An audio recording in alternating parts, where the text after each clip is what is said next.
안녕하십니까, 내외 귀빈 여러분.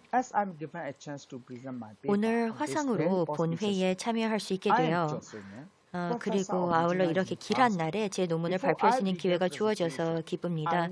저는 짜스웨 니운트이며 만들레이 대학교에서 교수로 있습니다. 발표를 시작하기에 앞서 한 가지 요청드리고 싶은 사안이 있습니다. 혹시 제 발표에 대한 질문이 있으실 경우 서면으로 또는 이메일 등으로 보내주시면 제가 질문을 완전히 이해하고 답변을 드릴 수 있을 것 같습니다. 아울러 여러분들의 질문도 기록으로 남겨 추후 제 연구를 개선하는 데 활용하고자 합니다. 자, 그럼 내외 귀빈 여러분, 발표를 시작하도록 하겠습니다. 저는 오늘 미얀마 7기와 그 전망에 대해 말씀드리겠습니다. 이 장표에 본 연구의 목적을 정리하였는데요. 세 가지로 나눌 수가 있고요. 이어서 본 논문의 가설과 연구 방법론입니다. 비과학적인 방법론을 바탕으로 수행했고 관련 자료는 일부 출판 자료를 활용하여 연구를 하였습니다. 우선 미얀마 7기에 대한 배경 설명을 간단하게 드리겠습니다. 미얀마 7기는 역사가 깁니다. 학자들은 7기에 관해 다양한 관점을 제시했습니다만 미얀마 7기 제작 공정에 대한 설명에 있어서는 차이가 크지는 않습니다. 미얀마 7기 기원에 대해서는 물론 견해가 크게 갈립니다. 대체적으로 미얀마 7기에 대해서는 세 가지 이론이 존재합니다. 이 세 가지 관점은 제 논문에 상세하게 기술되어 있기 때문에 시간 관계상 이 자리에 다 말씀드리지는 않겠습니다. 제가 생각하기에 이 세 가지 가설은 일반적인 것일 뿐 명확한 증거에 근거하는 것은 아닙니다. 한쪽으로 편향되어 있거나 설득력이 떨어지는 측면들이 있기 때문인데요. 해당 산업의 존재에 대해 언제부터 버마에서 자각을 했는지에 대해서는 확언할 수는 없습니다. 여하튼 쉐군차 탑에 1223년 오칠을 사용한 흔적이 있는데 이는 미얀마 7기에 대해 존재하는 가장 이른 시기의 증거입니다.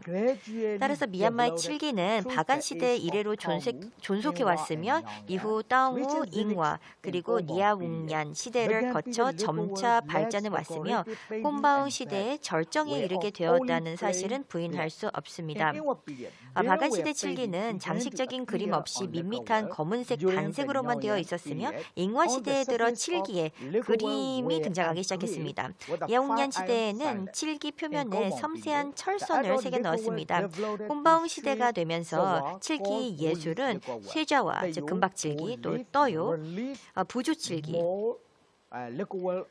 그리고 흑만시 쇠차, 유리와 금 상강 7기로 발전했습니다. 이어서 7기 산업의 산업과 그 제작 과정에 대해서 말씀드리겠습니다.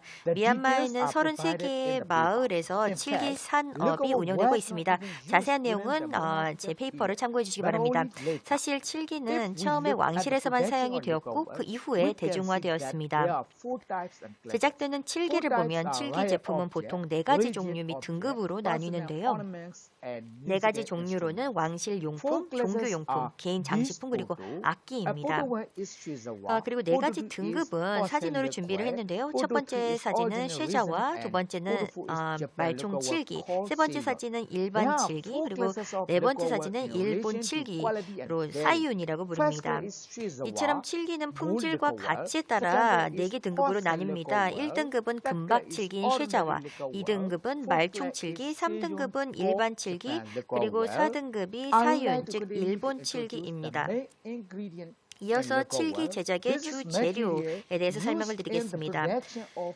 제작에 사용되는 기본 재료로 대나무 또는 나무, 말총, 티시라고 불리는 송진, 나욱차이, 즉 소 배설물, 아메떠요, 고기뼈, 진흙, 버밀리온, 황색 웅황, 인디고, 금판, 인진적 몬트 즉 인진 돌가루, 후타나옹스 즉 아카시아 진액, 타마세 즉 인도 구슬나무 진액 그리고 티크나무 숯 등이 있습니다.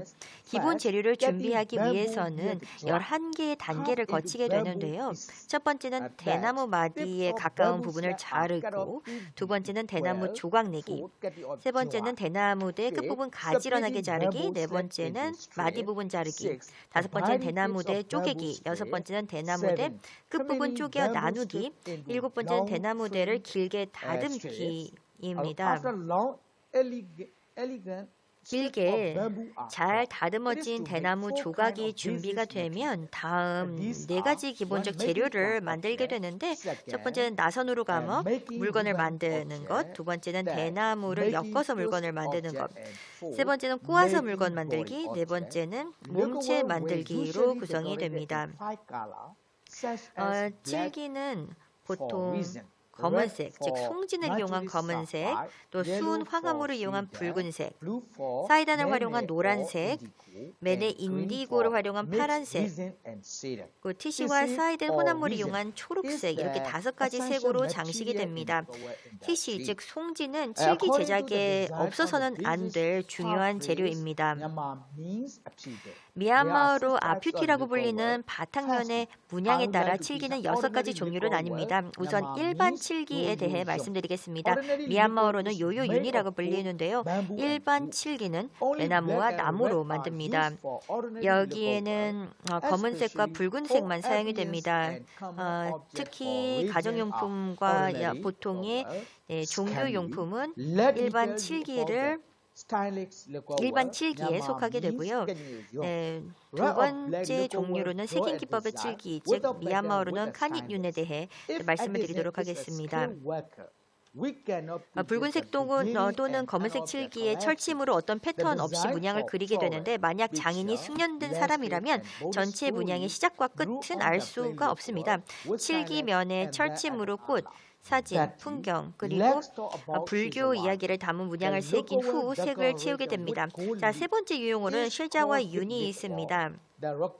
금박으로 장식된 이 칠기를 금박칠기라고 합니다. 검은색 오칠을 한 위에 필요한 문양을 그리고 인도몰 구슬나무 진액과 노란색 웅황가루 혼합물로 문양 가장자리를 따라 선을 그립니다. 음각된 문양에 송진을 바른 후 그 위에 금박을 붙이는데요. 오늘날 비싼 금값으로 인해 이 유형의 칠기가 가장 비쌉니다. 몇몇 고대 사원과 수도원의 벽과 천장은 쇠자와 기법의 판넬로 덮여 있습니다.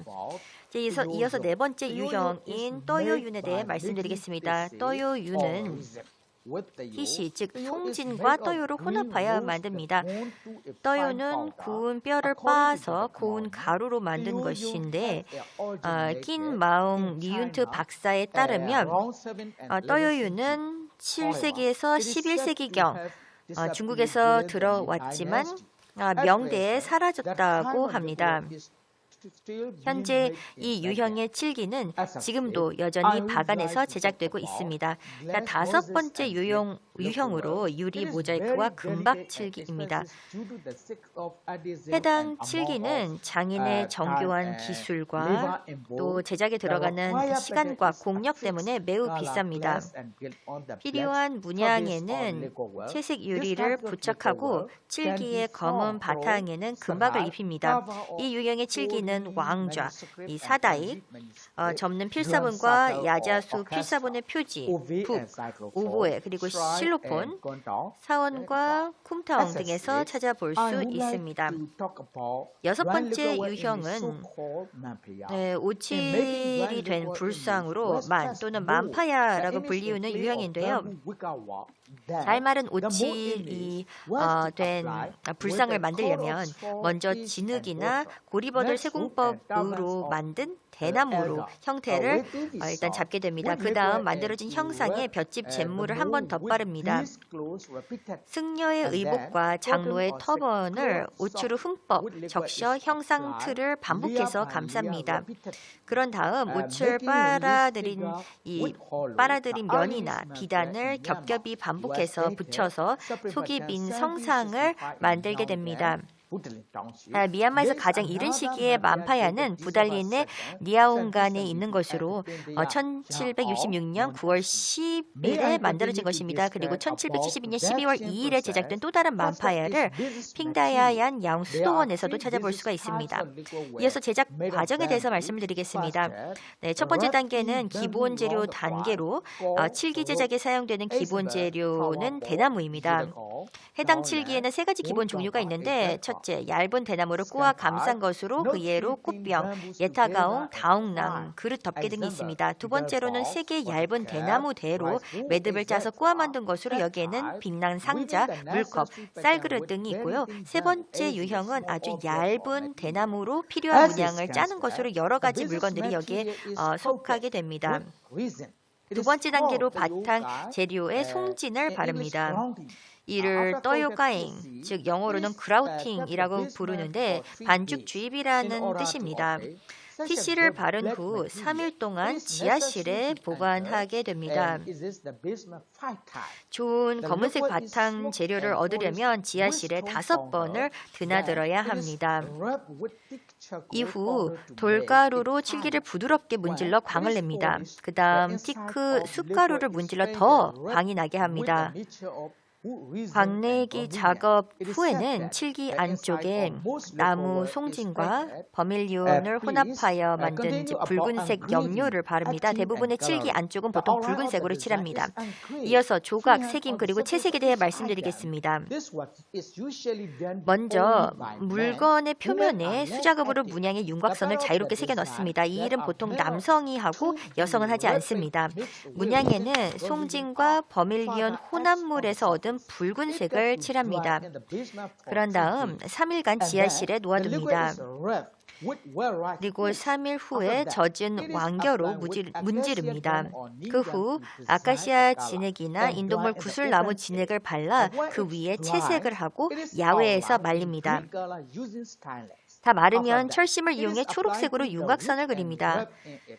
그 다음 송진을 나무에 바르고 천으로 문질러 깔끔하게 다듬습니다. 그리고 5일 동안 지하실에 놓아두는데요. 5일 후 필요한 색을 칠합니다. 이 채색 작업은 오로지 여성만 하고 남성은 절대 하지 않는 것으로 밝혀졌습니다. 회화에 대해 잠시 말씀을 드리자면 미얀마 전통 회화의 4가지 기본 형식이 칠기에도 적용이 되는데요. 이 4가지 기본 형식은 카톤의 카피, 카자 그리고 나리입니다. 자세한 내용은 제 페이퍼에 작성을 하였습니다. 지금까지 미얀마 칠기 역사와 제작 과정에 대해서 말씀을 드렸는데요. 이제부터 칠기 시장에 대해서 설명을 드리도록 하겠습니다. 칠기를 판매하는 방법은 다양하지만 그중 주목할 만한 방법으로는 주로 파고다 축제 기간의 상점이나 가게인데 일부 제품은 무역업자나 상인을 통해 판매가 됩니다. 칠기 산업에 종사하는 사람들은 3가지로 분류가 되는데 첫 번째가 제조자, 생산자, 두 번째가 생산자, 배급자, 세 번째가 소매업자입니다. 오늘날 부유한 부유층들은 자신이 직접 만든 제품을 파는 가게를 열고 있습니다. 마지막으로 정리하기에 앞서 칠기 산업의 전망에 대해서 잠시 살펴보겠습니다. 오늘날 칠기를 제작하는 마을 및 지역도 축소되고 있고 오칠로 생계를 꾸려가는 사람들의 수 역시 점차 감소하고 있습니다.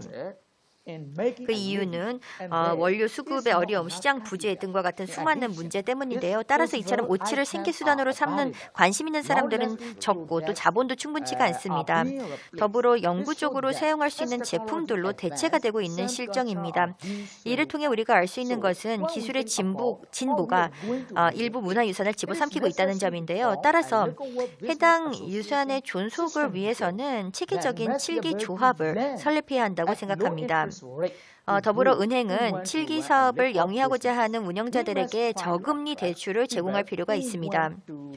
그리고 칠기에 대해 배우고자 하는 사람들을 체계적인 그런 칠기 훈련 학교 등으로 유치해야 합니다.